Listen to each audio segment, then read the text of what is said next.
Doctor Mohammad ইউনূসের সমালোচনা করেন, নির্বাচন নিয়ে কথা বলেন।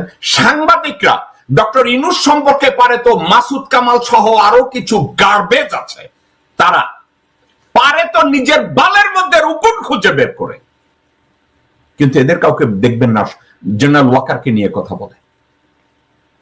কেউ জেনারেল ওয়াকারকে নিয়ে কথা বলবে না, কারণ মাসুদ কামালের মতো সাংবাদিক চিন্তা করে ওয়াকারের হাতে যে স্টিক আছে ওইটা যদি তার পন্দের মধ্যে ঢুকানো হয়, কথা বলে না। সে খুব দুঃসাহসী সাংবাদিক, কথা বলে শুধু ইউনূসকে নিয়ে, কারণ ইউনূসের হাতে তো ওই ওয়াকারের ডান্ডাটা নাই। মির্জা ফখরুলের মতো লোক ওয়াকারকে নিয়ে কোনো কথা বলবে না।